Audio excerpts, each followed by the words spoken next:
नमस्ते। आज हम कक्षा 9वीं के हिंदी अ पाठ्यक्रम में सम्मिलित क्षितिज पाठ्य पुस्तक की कविता मेघ आए पढ़ेंगे। मेघ आए कविता श्री सर्वेश्वर दयाल सक्सेना जी द्वारा लिखी गई है। आइए जानते हैं कवि के विषय में। सर्वेश्वर दयाल सक्सेना का जन्म उत्तर प्रदेश के बस्ती जिले में सन 1927 में हुआ। उन्होंने इलाहाबाद विश्वविद्यालय से उच्च शिक्षा ग्रहण की। आरंभ में उन्हें आजीविका हेतु काफी संघर्ष करना पड़ा। आजीविका मतलब अपना जीवन यापन करने के लिए उन्हें संघर्ष करना पड़ा, अर्थात अपनी दिनचर्या की आवश्यकताओं की पूर्ति के लिए, अपनी रोजी रोटी के लिए इन्हें काफी संघर्षों का सामना करना पड़ा। काफी कठिनाइयां इनके जीवन में रही। बाद में दिनमान के उप संपादक एवं चर्चित बाल पत्रिका पराग के संपादक बने और बाद में इन्होंने एडिटर का काम किया। तो पहले ये दिनमान में उप संपादक बने और उसके बाद बाल पत्रिका जो बच्चों की मैगजीन है उसमें जिस पराग एक बहुत प्रसिद्ध पत्रिका है, तो उस पत्रिका के ये संपादक बने। सन 1983 में उनका आकस्मिक निधन हो गया। काठ की घंटियां, बांस का पुल, एक सूनी नाव, गर्म हवाएं, कुआनो नदी, जंगल का दर्द, खूंटियों पर टंगे लोग उनके प्रमुख कविता संग्रह हैं। सर्वेश्वर के काव्य में ग्रामीण संवेदना के साथ शहरी मध्यवर्गीय जीवन बोध भी व्यक्त हुआ है। तो उनके काव्य में केवल ग्रामीण संवेदना ही नहीं है, ग्रामीण मतलब गांव की संवेदना, उनके इमोशंस, उनकी फीलिंग्स सिर्फ यही नहीं है, उनकी भावनाएं, यानी कि ग्रामीण परिवेश के साथ साथ उन्होंने शहरी मध्य वर्गीय जीवन बोध को भी अपनी कविताओं में व्यक्त किया है। और शहरी मध्य वर्गीय मतलब मिडिल क्लास जो लोग हैं, उनके जीवन से संबंधित कठिनाइयों को, उनके जीवन को भी इन्होंने वर्णित किया है। यह बोध उनके कथ्य में ही नहीं, भाषा में भी दिखाई देता है। यानी कि जो इनकी भाषा है वो आम बोलचाल की सरल भाषा है, जिसे गांव के लोग भी समझ सकते हैं और शहर के लोग भी, जो मध्य वर्गीय परिवार है, उनसे ही उनके ही बोलचाल के शब्द इन्होंने प्रयोग किए हैं और ऐसी सरल भाषा है कि सभी के लिए वो भावग्राही है। सर्वेश्वर की भाषा सहज एवं लोक की महक लिए हुए है, तो इसलिए कहा गया है कि उनकी भाषा सहज है और लोक की महक, लोक मतलब लोगों की, जनता की, उस महक को लिए हुए है, क्योंकि उन्हीं के में रची बसी उस भाषा का प्रयोग इन्होंने किया है। नई कविता के प्रमुख कवि सर्वेश्वर दयाल सक्सेना ने उपन्यास, नाटक, कहानी, निबंध एवं प्रचुर मात्रा में बाल साहित्य भी लिखा है। तो इस प्रकार विविध प्रतिभा के धनी सर्वेश्वर दयाल सक्सेना जी ने उपन्यास भी लिखे हैं, नाटक, कहानी, निबंध और बहुत सारा बाल साहित्य भी इन्होंने लिखा है। दिनमान में प्रकाशित चर्चे और चरखे स्तंभ के लिए, स्तंभ जो कॉलम लिखा जाता था, उस कॉलम के लिए चर्चे और चरखे स्तंभ था, एक कॉलम था जिसका नाम था चर्चे और चरखे। तो उस स्तंभ के लिए सर्वेश्वर बहुत चर्चित रहे, यानी कि समय समय पर इनके द्वारा लेख उस स्तंभ के लिए, उस कॉलम के लिए लिखे जाते रहे। उन्हें साहित्य अकादमी पुरस्कार से सम्मानित किया गया। संकलित कविता में कवि ने मेघों के आने की तुलना सज धज कर आए प्रवासी अतिथि दामाद से की है। मेघ आए जो हमारी कविता का नाम है, उस मेघ आए में मेघों की तुलना, यानी कि मेघ जो आए हैं तो किस प्रकार आए हैं, वो उनकी तुलना किससे की गई है कि मेघों को उन्होंने कहा कि जैसे सज धज कर आए प्रवासी अतिथि जो शहर में रहता है या बाहर कहीं रहता है और वो सज धज कर कहाँ आ गया, गांव में, ऐसे अतिथि से, ऐसे दामाद से उनकी तुलना, मेघों की तुलना, मेघ यानी कि बादल की तुलना उनसे की गई है। कि कवि ऐसी कल्पना कर रहे हैं कि जब गांव में बारिश के लिए बादल आ रहे हैं उमड़ घुमड़ कर, तो वो किसके समान प्रतीत हो रहे हैं, जैसे क्योंकि सभी लोग उन्हें उत्सुकता से देख रहे हैं कि अच्छा अब गर्मी से राहत मिलेगी, बारिश आने वाली है। सब अपने घर से बाहर आकर उस प्राकृतिक सौंदर्य को अपनी आंखों में भर लेना चाहते हैं और आनंद लेना चाहते हैं उस वर्षा का। तो इसलिए वो कह रहे हैं कि ऐसा प्रतीत हो रहा है कि सब बाहर आकर देख रहे हैं, जैसे तो कोई एक गांव में ऐसा अलग कोई विशेष अतिथि आता है तभी ऐसा होता है कि शहरी जीवन में तो इस प्रकार से नहीं होता ना, सब अपने अपने में व्यस्त रहते हैं, अपने काम काज में रहते हैं, कोई देखता तक नहीं कि कौन आ रहा है। लेकिन गांव में विशेष तौर पर ये सभ्यता हम देख सकते हैं कि कहीं किसी के भी घर कोई अतिथि विशेष आता है तो उसको सारा गांव उमड़कर देखने लगता है कि अरे ये कोई एक खास मेहमान हमारे गांव में आए हैं। तो ऐसे ही शहरी दामाद की कल्पना उन्होंने की है। तो ग्रामीण संस्कृति में दामाद के आने पर उल्लास का जो वातावरण बनता है कि ग्रामीण संस्कृति में जब दामाद आ रहे हैं कोई, और वो भी शहर से, जब शहर से विशेष दामाद आ रहे हैं तो उस ऐसे उल्लास का वातावरण है, सभी खुश हैं, उनको देखकर रोमांचित हैं सभी, चाहे वो युवतियां हैं, युवक हैं, वृद्ध हैं, बच्चे हैं, सभी आनंदित हैं उन्हें देखकर। तो मेघों के आने का सजीव वर्णन करते हुए कवि ने उसी उल्लास को दिखाया है। तो यहाँ कितनी सुंदर अभिव्यक्ति कवि ने की है कि किस प्रकार मेघों की तुलना एक दामाद से करते हुए उन्होंने सारी कविता में प्राकृतिक सौंदर्य के माध्यम से मानवीकरण अलंकार, उसका मानवीकरण कर दिया है प्रकृति का, कि मेघ जो कि बादल हैं उनको उन्होंने दामाद कह दिया कि अतिथि के रूप में वो दामाद गांव में आए हैं। और आगे हम देखेंगे कि किस प्रकार से सुंदर ढंग से उन्होंने इस कविता की रचना की है। मेघ आए, वचन चित्र में आप देख सकते हैं यहाँ पर मेघ अर्थात बादलों का चित्र है जो उमड़ घुमड़ कर काले बादल वर्षा के लिए तैयार हैं और आ रहे हैं।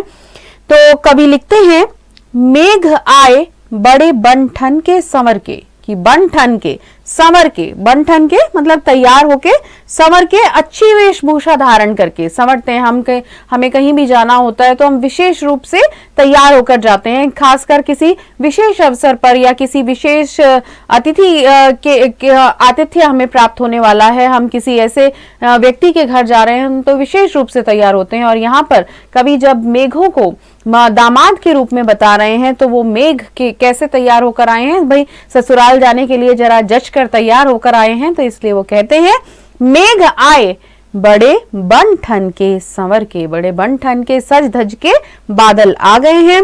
आगे आगे नाचती गाती बयार चली, कि आगे आगे नाचती गाती, बयार मतलब हवा, कि आगे आगे नाचती गाती हुई हवा चल रही है। और हवा जब बादल घिर रहे होते हैं, आसमान घिर रहा होता है बादलों से और बारिश आने वाली होती है तो हवा भी तेज चलने लगती है। और उसी को यहाँ पर कवि इस प्रकार वर्णित कर रहे हैं कि आगे आगे नाचती गाती बयार चली, की बयार यानी हवा चल रही है और वो इस पर नाचती गाती चल रही है जैसे तो वो मेघों का स्वागत कर रही हो।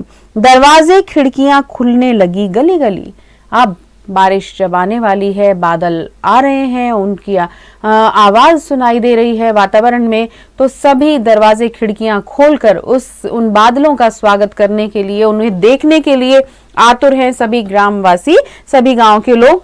तो कवि कह रहे हैं दरवाजे खिड़कियां खुलने लगी गली गली, कि गलियों में जितने भी दरवाजे हैं, घरों के जो दरवाजे हैं और खिड़कियां सब खोल खोल कर लोग देख रहे हैं कि भाई बादल आ गए हैं। पाहुन जो आए हो गांव में शहर के, कि जैसे तो पाहुन, पाहुन अतिथि, यहाँ पर अतिथि या दामाद के रूप में वर्णित किया गया है, हम कह सकते हैं अतिथि दामाद। दामाद कौन होता है? यह लड़की का पति, कि जिससे उनकी लड़की की शादी हुई हो, उस पति को, उसके बेटी के पति को कहते हैं दामाद। तो वो दामाद के स्वागत के लिए सारा गांव जो है इतना उत्सुक है और उन्हें देखने के लिए उत्सुक है और रोमांचित है। तो वो कह रहे हैं पाहुन जो आए हो गांव में शहर के, कि शहर से कोई विशेष अतिथि, विशेष जो दामाद हैं वो गांव में आए हैं, इसलिए सभी गांव के लोग अपने दरवाजे खिड़कियां खोलकर उनका स्वागत करने के लिए तैयार हैं।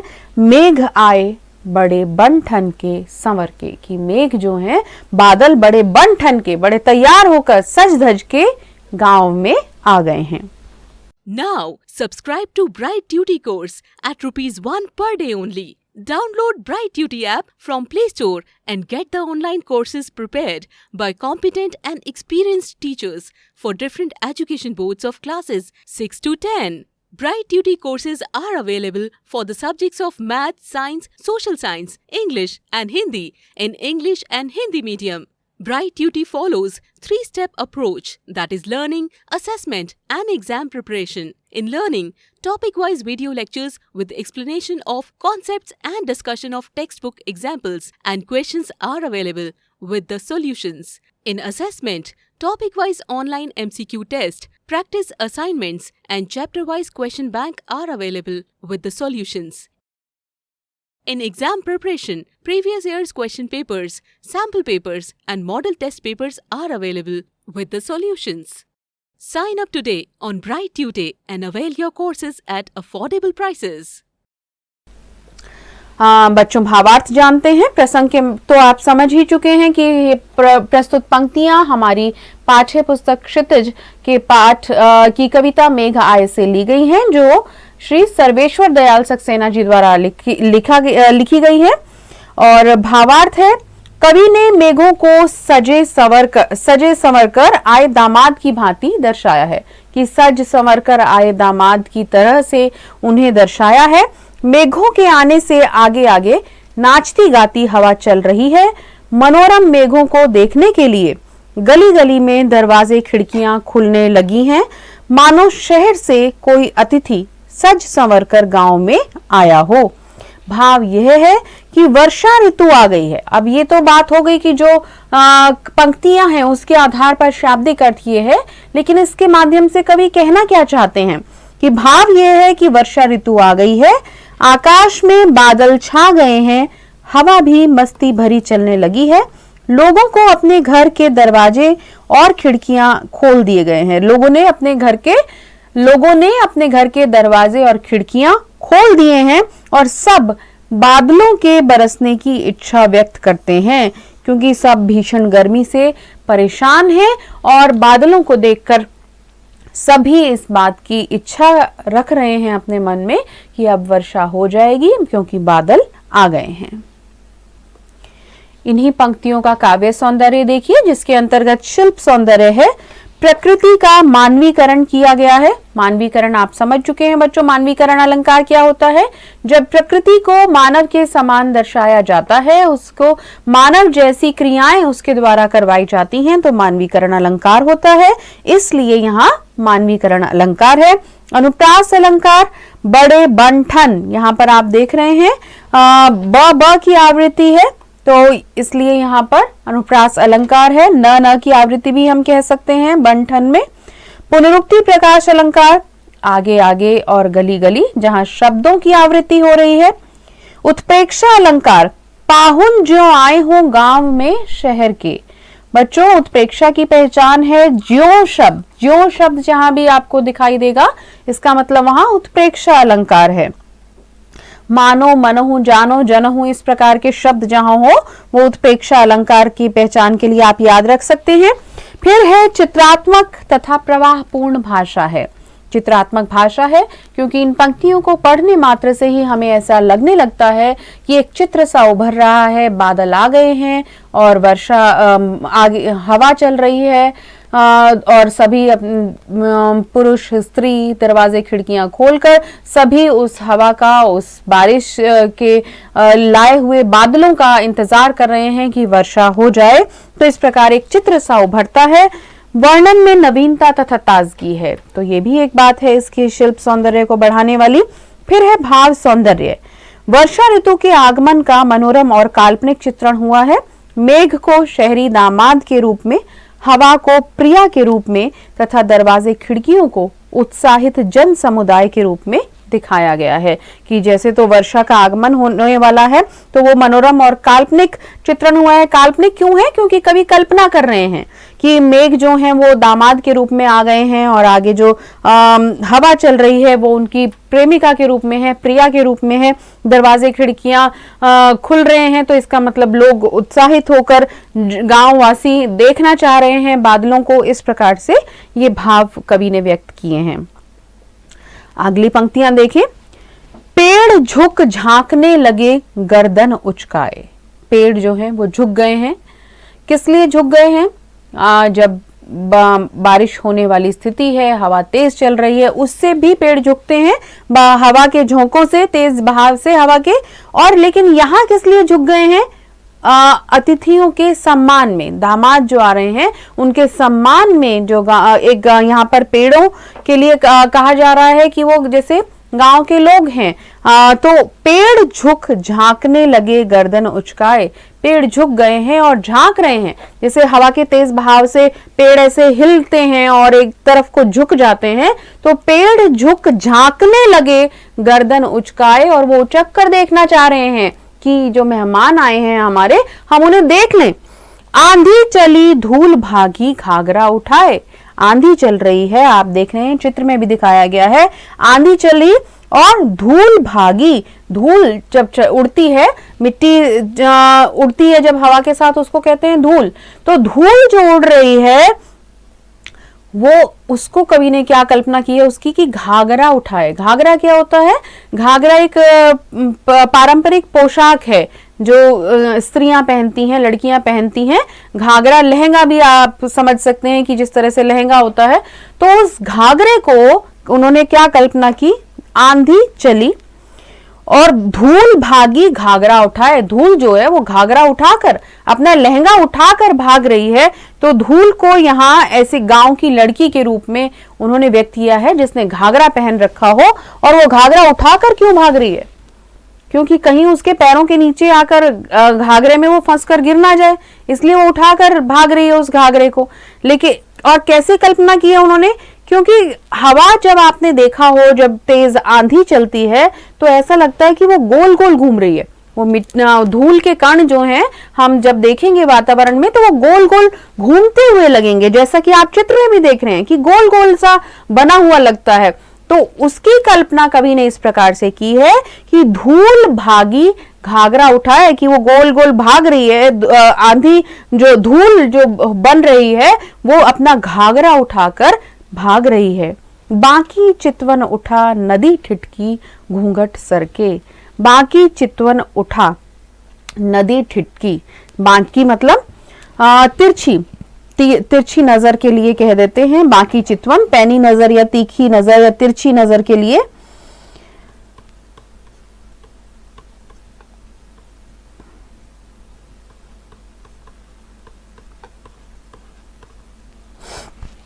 बाकी चितवन उठा, तीखी नजर करके, मतलब ऐसे देखना। और नदी ठिठकी, कौन ठिठक गई? नदी। ठिठकी मतलब अचानक से रुक गई, किसी को देख के अचानक से ठिठक कर रुक जाना।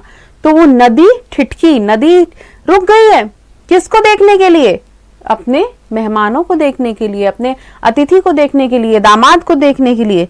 घूंघट सरके, कि जो घूंघट, जो महिलाएं गांव में घूंघट निकालती हैं, नई बहुएं, तो उनके घूंघट सरक गए। उन्होंने घूंघट हटा दिए। किसे देखने के लिए? घूंघट क्या होता है? किसी दुपट्टे से, चुन्नी से या साड़ी के पल्लू से अपने मुंह को ढांप लेना, जिससे कि कोई और उन्हें ना देख सके। ऐसा एक पुराने तरीके की ये एक सभ्यता भी हम कह सकते हैं, जो पर्दा प्रथा कहलाती है।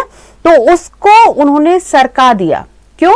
ताकि वो उस अतिथि को, उस मेहमान को, मेघों को अच्छी तरह देख सकें। जो दामाद आए हैं गांव में, उन्हें वो देखना चाहती हैं।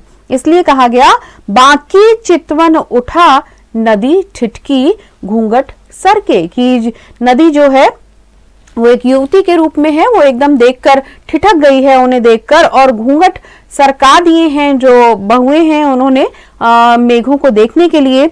और फिर कवि कह रहे हैं मेघ आए बड़े बन ठन के संवर के। तो मेघ जो हैं वो बड़े सज धज के तैयार होके गांव में आ गए हैं और उनको देखने के लिए सारे नर नारी, लड़कियां और बहुएं सब उन आनंदित हो रहे हैं, रोमांचित हो रहे हैं और सब उन्हें देख रहे हैं अपने अपने तरीके से। भावार्थ समझिए बच्चों।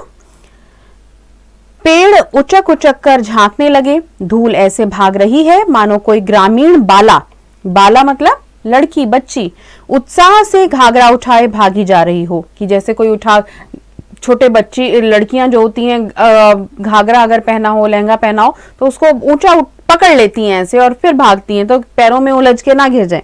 तो ऐसे ही वो कल्पना कर रहे हैं कि धूल जो भाग रही है वो ऐसी ग्रामीण बालिका है, गांव की बच्ची है जो अपना घाघरा उठाकर भागी जा रही है। नदी मेघों को तिरछी चितवन से देखकर ठिठक सी गई है। कि तिरछी चितवन से, तीखी निगाहों से उन्हें देखकर एकदम ठिठक गई नदी। और स्त्रियों ने घूंघट खोल दिए हैं। भाव यह है कि आकाश में बादल छा गए हैं और चारों तरफ बारिश होने का माहौल बन गया है। हवा के कारण पेड़ हिलने डुलने लगे हैं, धूल भरी आंधी चल रही है। ऐसे समय में नदी का मोड़ बहुत सुंदर लग रहा है।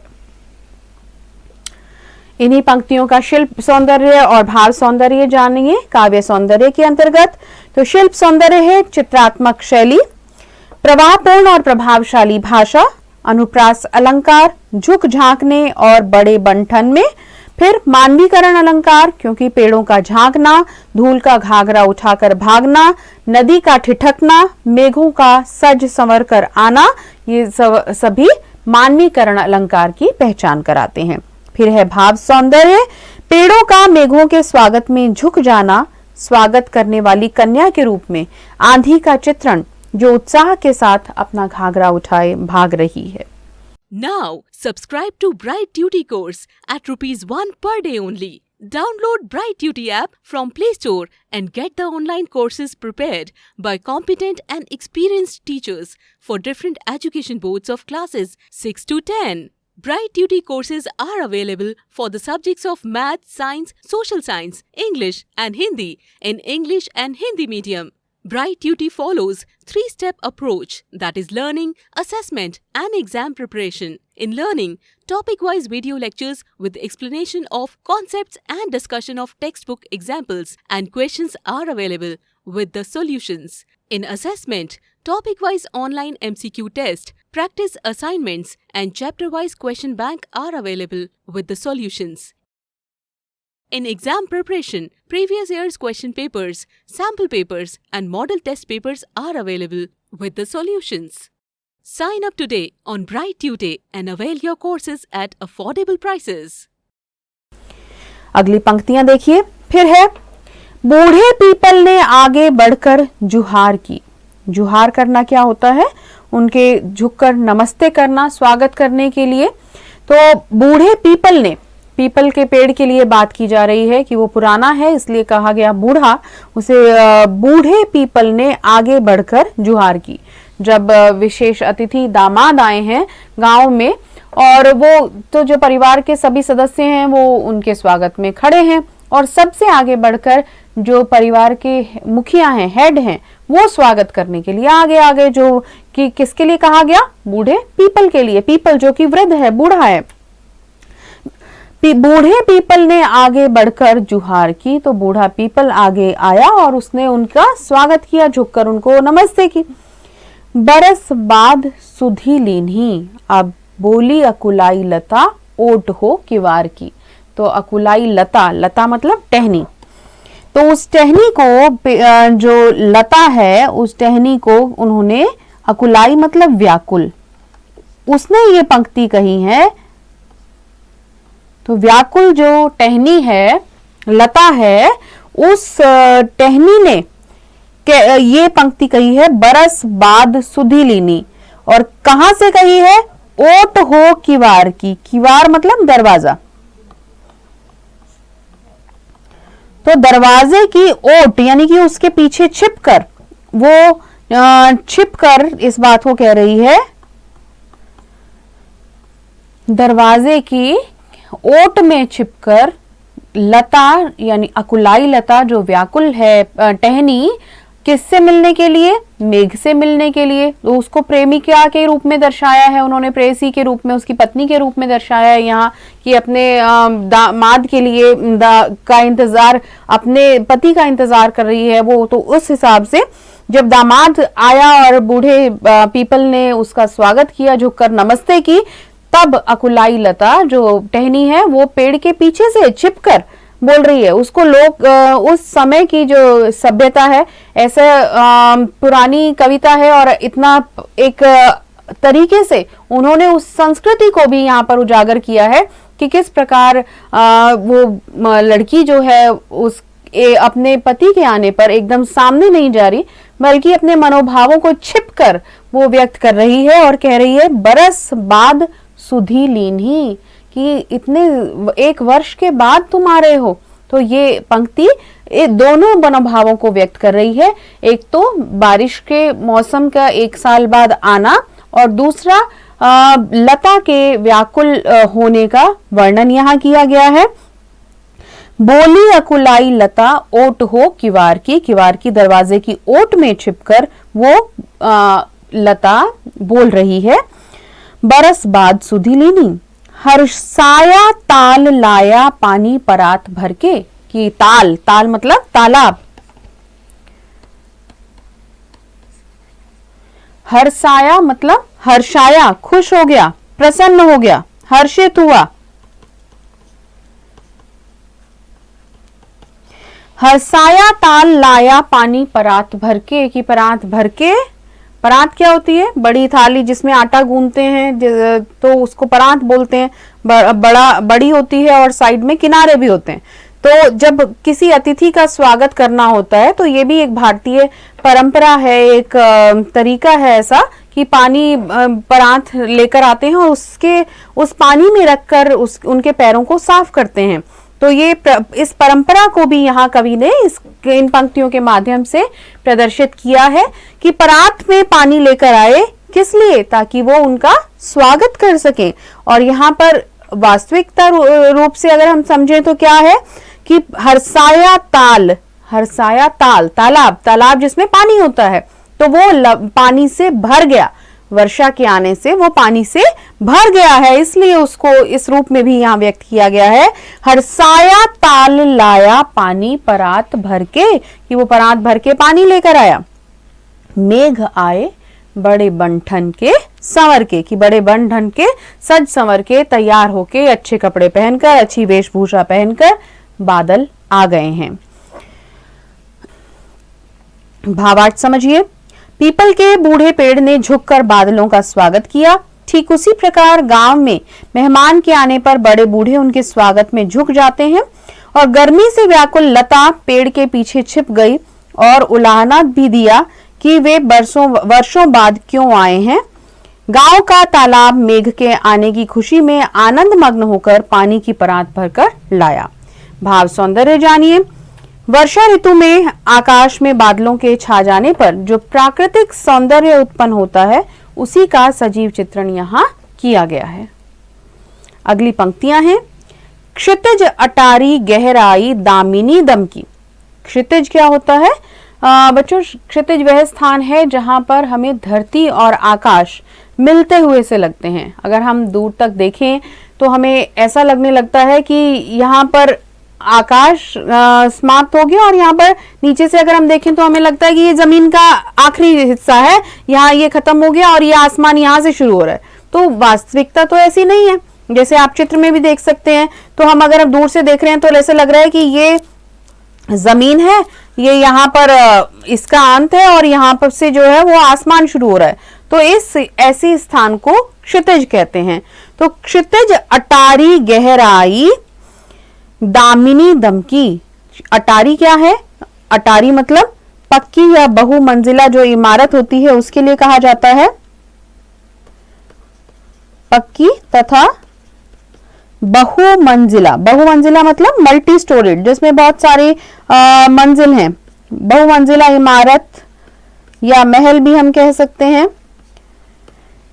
तो अब इन पंक्तियों के माध्यम से यहाँ कवि क्या बता रहे हैं कि जैसे कोई खास मेहमान आ रहा है या किसी विवाह के अवसर पर हम सोचते हैं कि दामाद आ गए हैं, बारात आ गई है, तो जितने भी परिवार के सदस्य होते हैं ना, सब देखना चाहते हैं जल्दी से कि अरे हम बारात देख लें। तो कुछ ऐसे भी सदस्य होते हैं जो कहीं ऊपर व्यस्त हैं, लेकिन उनको भी लगता है कि हम एक बार छज्जे में खड़े होके तो हम जरूर झांक के देख लें भाई बारात आ गई, दूल्हा कैसा है। तो इस प्रकार से इसी एक दामाद को देखने का वर्णन करते हुए, मेघों को देखने का वर्णन करते हुए वो बता रहे हैं, क्षितिज अटारी गहराई दामिनी दमकी। दामिनी मतलब बिजली। आप देख रहे हैं ये वाला जो चित्र है, इसमें जो चमकती हुई दिखाई दे रही है, ये बिजली है, बिजली का चमकना। दामिनी मतलब बिजली, दमकी, दमकी मतलब चमकना। क्षितिज अटारी गहराई दामिनी चमकी, कि वो ऐसे लग रहा है कि बहुत वियोग के बाद में जब बारिश आ रही है तो बिजली चमक रही है, और उसके कारण जो सभी सदस्य हैं देखने के लिए, वो अटारी पर लोगों का जमघट लग गया है। उस अटारी पर, उस इमारत का जो बाहर का हिस्सा है, उसमें आकर लोग देख रहे हैं, उनका जमघट लग गया है लोगों का। क्षमा करो गांठ खुल गई अब भरम की। और वो क्या कह रहे हैं इसमें, क्षमा करो, कि हमें माफ कर दो, हमसे, हम जिस भ्रम में थे, किस भ्रम में थे, वो सोच रहे थे कि बारिश नहीं आएगी और वर्षा नहीं होगी, इसलिए थोड़े उदास भी थे और भ्रमित भी थे। लेकिन अब वो कह रहे हैं क्षमा करो गांठ खुल गई अब भरम की, कि हमें माफ कर दो, हमने नहीं सोचा था कि बारिश आएगी और वो आ गई, इसलिए वो कह रहे हैं गांठ खुल गई। गांठ खुल गई अर्थात उनकी जो समस्या थी वो हल हो गई है, और अब भरम की यानी कि जो भ्रम उनके मन में समा गया था, उसकी गांठ खुल गई है। बांध टूटा झरझर मिलन के अश्रु ढर के। कितनी सुंदर पंक्तियां यहाँ संयोग श्रृंगार की उन्होंने व्यक्त की हैं। बांध टूटा, कि शब्द का बांध जो था, एक इंतजार था, लता को भी इंतजार था, व्याकुल लता को भी इंतजार था, और गांव वासियों को भी जो इंतजार था बारिश के आने का। तो बांध टूटा झरझर मिलन के अश्रु ढर के, कि बांध टूट गया है सब्र का, इंतजार का, क्योंकि वो घड़ियां और वो अतिथि ही आ गए जिनका इंतजार हो रहा था, वो मेघ आ गए हैं। तो बांध टूटा झरझर मिलन के अश्रु ढर के। अश्रु मतलब आंसू, कि मिलन के आंसू हैं, मिलन के आंसू छलक गए। मिलन के खुश होने से भी जो आंसू बहने लगते हैं, उन्हें कवि ने यहाँ वर्णित किया है। बांध टूटा झरझर मिलन के, कि उन एक दूसरे से मिलना जो हो गया, गांव वालों का भी अपने दामाद से और व्याकुल लता का अपने पति से जो मिलन हो रहा है, उसकी बात हो रही है। बांध टूटा झरझर मिलन के अश्रु ढर के, मेघ आए बड़े बंठन के संवर के। तो इस प्रकार गांव में मेघ आ गए हैं, बारिश हो गई है, और सारा वातावरण उस बारिश के साथ आनंद में प्रतीत हो रहा है। भावार्थ समझिए। आकाश में बादल इस तरह सघन हो गए, सघन मतलब अधिक घने हो गए कि किसी अतिथि यानी दामाद के आगमन पर उसे देखने के लिए अटारी में लोगों का जमघट लग जाता है। जैसे अटारी में लोगों का जमघट लग जाता है, ऐसे ही बादल सघन हो गए, घिर आए हैं, पूरा आसमान जो है वो बादलों से घिर गया है। बादल गरजने लगे और बिजली चमकने लगी, पानी बरसने लगा। किसी ने कहा क्षमा करो अब हमारा ये भ्रम टूट गया कि वर्षा नहीं होगी। पाहुन को प्रिया से मिलते देख प्रकृति मंत्र मुग्ध हो गई। जो अतिथि आए हैं वो अपनी प्रेमिका से जब मिल रहे हैं तो प्रकृति मंत्र मुग्ध हो गई है और अपने वियोग की गांठ को खोल दिया है। जो वियोग यानी कि जो दूरी थी, अलग अलग थे, वो बिछड़े हुए थे, उस गांठ को खोल दिया गया है। सब्र का बांध टूट गया और प्रिया मिलन में आंसुओं के तुल्य वर्षा झरझर बरसने लगी।